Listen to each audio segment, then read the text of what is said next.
네, 우리 증시 코스피가 2,500선 종가상으로도 위에서 거래 마쳤습니다. 오늘 장에선 어떤 의미가 있을까요? 그러면 김정수 전문가의 시각으로 분석해 보겠습니다. 마감의 정석입니다. 안녕하세요, 전문가님. 네, 안녕하세요. 네, 오늘 장 한마디 알려주세요. 코스피 2,500에서 유동성 8조 시장으로 올라옴 느낌표. 네. 매수 자금이 9조, 10조 연속적으로 증가하면 4대 중심 산업 계속고 느낌표입니다. 예, 오늘 미세 하나만 약간 늘었습니다. 그래서 코스피 코스닥 양시장의 유동성이 다소 늘었는데 이것으로 만족할 것이 아니라 조금 더 느는 걸 확인을 해보자라는 취지의 한마디를 주셨는데요. 오늘 시장 어떻게 좀 분석하시나요? 네, 어제하고 이틀 전에 제가 제시했던 전략이 코스피 2,500 전후에서 거래대금 증가가 너무 부족하니까 2,350에서 좀 싸게 매수했던 주식들은 조금씩 이익을 좀 챙겨가자 이런 말씀 좀 드렸었잖아요. 그리고 오늘 제가 제시해드리는 이 제목을 잘 보시면 2,500에서 유동성 8조 시장으로 올라온 시장으로 제가 그 표현을 했단 말이에요. 근데 어제도 사실 보면 거래대금이 얼마였었냐면은 8.3조였어요. 그죠? 어제는 거래대금이 8.3조였었고, 그리고 그 전날에는 거래대금이 6.5조였어요. 요때 보면, 요때 6.5조, 그리고 요때는 8.3조.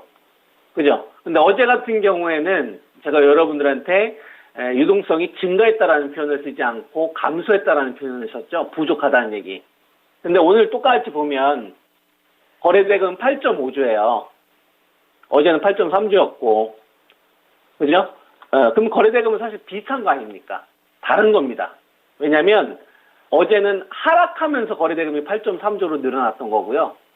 오늘 같은 경우는 지수가 올라가면서 8.5조가 된 거기 때문에, 요 기간 동안에 매수 자금이 매도 자금보다 더 많았다면, 주가는 올라가고 있는 상황이어야 되는 거고, 주가가 하락하는 구간에 거래대금이 증가하고 있다면은 매수 대금이 증가한 게 아니라 부족했다는 얘기가 되겠죠. 그래서 어제의 8.3조와 오늘의 8.5조는 다른 성격의 8조인 겁니다. 이거를 좀 시청자분들이 분명히 아셔야 되는 거고, 그러면은 지속적으로 제가 여러분들에게 제시해드리고 있는 게 2,500에서 가장 중요한 게 뭐냐. 그죠? 첫 번째가 매수 대금의 연속적인 증가다. 이 말씀을 드리면서 지금까지 쭉 오고 있잖아요. 그리고 두 번째 현상이 반도체 중심주의 고점 돌파. 그리고 세 번째가 배터리 중심주의 저점 스탑. 그러면 두 번째하고 세 번째는 계속 시도를 하고 있었던 구간인데 첫 번째, 요게 계속 부족했었던 거예요.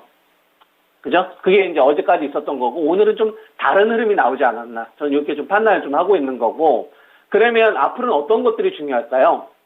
만약에 내일 9조로 늘어났어요. 여러분. 그리고 그 다음날 봤더니 또 다시 한 9.5조로 늘어나고 있었어요. 그러면 그랬을 때 어떤 상황인지를 봐야 되는데 그 상황을 결정할 때 가장 중요한 주식이 있어요. 여러분. 지금 시장의 중심은 배터리가 아닙니다. 반도체지. 배터리는 후발이라고 보셔야 되고 반도체가 중심이라고 보셔야 돼요. 이거는 9월 중순부터 시장이 바뀌었기 때문에 반도체나 배터리 투자하시는 분들은 분명히 이 부분을 인지하고서 여러분들이 포트에 반영을 하셔야 된다. 그러면 이번 구간에 가장 중요한 게 뭐냐. 지금 2,520까지 올라오는 기간 동안에 유동성이 8조까지 올라왔다면 앞으로 유동성이 더 증가를 해야 돼요. 9조에서 10조. 그러면은 매수 대금이 증가를 할 때 거기서 가장 중요한 주식이 뭐냐? 그럼 저는 이번에는 삼성전자다라고 보는 겁니다. 왜냐하면 이미 하이닉스나 한미 반도체는 논할 필요가 없습니다, 여러분. 이미 주도주가 된 거예요. 이미 주도주가 된 거고 이미 88,000에 매수한 사람들이 이긴 겁니다. 그래서 HBM 수요로 인해서 악재 구간에 미리 매수했던 사람들은 이 수익을 누리고 있는 거고 이제 이 판을 키울 거냐 이거예요. SK 하이닉스가 반도체 감산으로 인해서 88,000원에서 95,000원대까지는 올라왔지만 95,000원대에서 13만 원대까지 갈 수 있었던 거는 이 HBM 모멘텀 때문에 간 거란 말이에요. 그럼 이 HBM 모멘텀을 판을 키울 거냐가 중요한 거 아니겠어요? 판을 키우려면 하이닉스보다는 삼성전자에 딸린 식구들이 많잖아요. 하이닉스보다는 삼성전자에 딸려있는 식구가 많기 때문에 삼성전자가 이 판을 열어줘야 된다 이겁니다. 그러면 삼성전자 중요한 가격이 얼마냐? 자, 지속적으로 여러분한테 말씀을 드리지만 첫 번째 그 자리가 58,000원이었던 거고 그 구간에서 여러분한테 매수 추천했던 거고요. 두 번째가 한 66,000원에서 67,000원 정도 됐었던 거예요. 그래서 제가 여러분들한테 7만 원하고 6만 5천 원 사이에서 그냥 분할 매수하면 이거 수익 전환된다 라는 말씀을 드렸던 거고. 그죠? 근데 지금은 얼마 정도로 보셔야 되냐면 이제 7만 3천 원으로 보셔야 되는 겁니다. 7만 3천 원이라는 건 뭐냐면 우리가 이렇게 생각을 하시면 돼요. 삼성전자가요 6% 정도 급등이 나왔었을 때가 있었어요. 여러분들 기억나시는지 모르겠는데 9월 1일 날입니다. 9월 1일 날 6%대 급등 흐름이 나왔던 적이 있어요. 가만히 있다가 이때가 엔비디아한테 HBM을 공급한다는 얘기 나오고 나서부터 6%대 급등이 나왔던 겁니다. 그죠? 근데 이건 소량이에요. 잘 들으세요, 시청자분들. 이건 뭐라고요? 소량이라고요. 많은 양이 아니라고요. 많은 물량들은 지금 테스트 받고 있어요. 언제부터 이 테스트를 받고 있냐면 10월 달에서 지금 11월 달, 지금 현재 계속 테스트 받고 있어요. HBM 공급하는 거와 관련되어서 대규모로 공급하는 걸 계속 협의하고 있습니다. 그게 12월 달 정도에 발표될 예정이에요. 그러면 그 뉴스가 만약에 나와요. 잘 됐어요. 늦겠죠? 늦어요. 여러분. 호재 나오고 사면 늦어요. 제가 여러분들 추천할 때 주로 악재 때 추천하잖아요. 신저가 나올 때. 신저가 나오거나 공포 때 많이 추천하잖아요. 그러다 신고가 터뜨리는 거 아닙니까? 그러니까 그때는 늦기 때문에 저는 뭐라고 말씀을 드리는 거냐면 돈은 미리 안다라고 보는 겁니다. 저는. 분명히 투자 주체들은 이 사실을 일반 개인 투자자들보다 먼저 알 거다. 하이닉스가 흑자 전환되는 거 먼저 베팅했으니까 그 사람들 매수했던 거고 삼성전자 같은 경우도 이게 만약에 통과될 거라고 한다면 미리 돈이 반응을 할 거다라고 저는 보는 겁니다.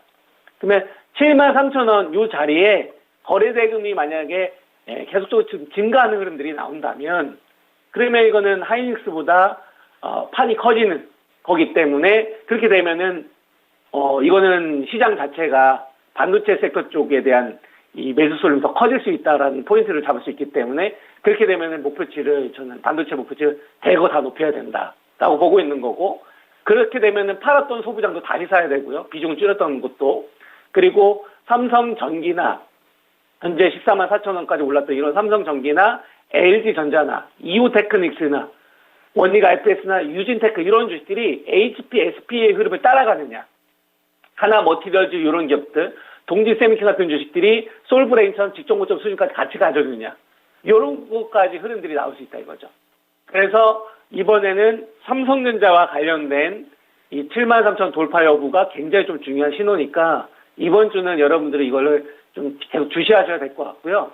이게 두 번째로 제가 여러분들한테 강조하고 있는 내용이죠. 시장의 핵심 내용 가운데 두 번째. 그 다음에 세 번째도 되게 중요하죠. 반도체 중심주의 저점 상승. 이게 선발대는 아니지만 후발로는 올라올 수 있어요. 그러려면 중요 가격은 계속 방어해주는 흐름이 나와야 된다. 그래서 포스코홀딩스는 살지만 계속 방어하는 시도가 나오고 있고 그 다음에 LG 에너지 솔루션은 45만 원에서 왔다 갔다 하는 흐름들 그리고 에코프로 같은 경우도 68만 원 방어가 되게 중요한데 방어는 계속 해주고 있어요. 그 다음에 포스코퓨처는 30만 원 초반대에서 방어는 해주고 있고 즉 배터리 중심 네 종목의 저점 방어, 저점 상승도 같이 나오는지 보셔야 됩니다. 그래야지 이제 목표치 계속 높일 수 있다고 보셔야 되고요. 이거는 선발이 아니라 후발로 따라온다라고 생각하고 전략을 세우셔야 되는 거고 그 다음에 제가 2,300, 2,350에 여러분들에게 산업중심주 추천드렸었을 때 싸게 매수하신 분들이 있을 거예요. 삼성 바이오로직스는 73만 원 기준으로 그 다음에 셀트리온 이거는 한 14만 5천 원대에서 지금 뭐 한 17만 3천 원까지 갔다가 제가 여러분들에게 수렴 자리로 제시해드리고 있는 중요한 가격을 기억하십니까? 그 가격이 16만 5천 원이었을 거예요. 14만 원대도 15만 원대도 그다음에 16만 원대도 제가 여러분들한테 16만 5천 원이라는 가격 계속 이야기했을 겁니다. 돌파되면 떨어지고 떨어지면 회복하고 이런 식으로. 그죠? 이게 이제 고점 세기형으로 간다는 얘기인 건데 요 가격에서 이제 레벨업 여부를 결정을 할 거다. 그래서 삼성 바이오로직스나 셀트리온이나 셀트리온 헬스케어 가지고 계신 분들도 그대로 좀 가져가셨으면 좋겠고 요원 거래 대국이 더 붙었을 때 그때 제가 다시 한번 말씀을 드리도록 하겠습니다. 네. 네, 알겠습니다. 그러면은 거래 대금이 약간씩 좀 늘고 있는데 꾸준히 좀 늘어나는지 이 시점에서 그럼 뭐를 기준으로 봐야 되냐? 삼성전자 7만 3천 원 돌파 여부 중요하다. 시장을 어떻게 예측하고 미리 판단하기보다는 어떤 점을 기준점으로 봐야 되는지 오늘 또 나침반을 제시해 주셨는데요. 이 부분 기억하면서 내일도 대응 전략 세워볼게요. 고맙습니다.